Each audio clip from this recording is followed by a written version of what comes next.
La proximité avec ses administrés l'oblige parfois à abandonner le confort de son bureau pour affronter les réalités de terrain.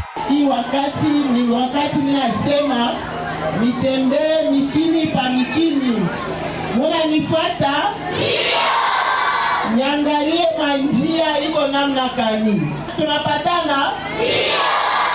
Kama nilekala mubiro sitajua manjia iko mzuri, iko mubaya. Premier point de son message face à la population de Konzenze ce mercredi 1er juillet, la sensibilisation sur Ebola. La gouverneure Marie-Thérèse Masuka Saini a insisté sur les mesures de prévention et la nécessité de collaborer avec les services de santé. Une alerte lancée pour protéger la population du territoire de Muchacha en particulier et du Lualaba en général contre toute propagation de cette épidémie. Dans son itinérance, la gouverneure était accompagnée du vice-gouverneur Clément Mufundi Tinatkar, de quelques membres de son gouvernement et ceux de son cabinet.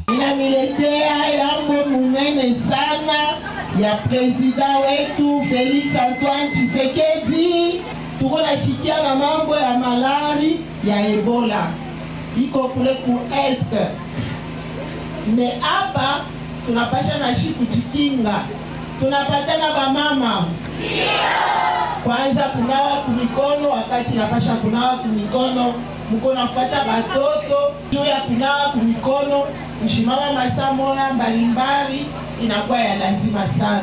Le second volet de son adresse a porté sur la révision ou le changement de la Constitution et le référendum. Très clair, Marie-Thérèse Masuka Saini a martelé que l'ancienne loi fondamentale de notre pays cachait plusieurs lacunes, entre autres le piège de la balkanisation. Tunapenda kuchanger ile kitabu, ile Constitution. Munanifuata?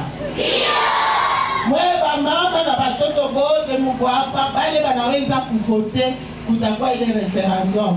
Nisipenda tena kushikia Mungu anakuwa kunilanda. Asema basichange, hapana. Shie tunajua vizuri na vibaya. Mu ile Constitution muko vizuri, muko vibaya. Bile vibaya biko natuletea mavita, njo bile tuko na vya kutosha.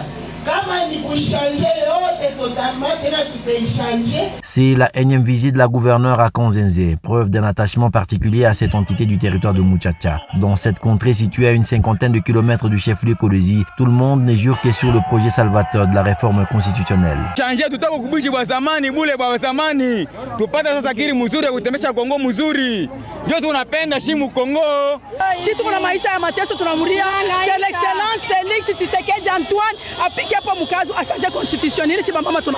Au-delà du message politique, l'autorité provinciale a procédé à la dotation des pagnes aux femmes de Konzenze et des kits scolaires aux élèves de cette cité, dans l'enceinte de l'Institut Uzima.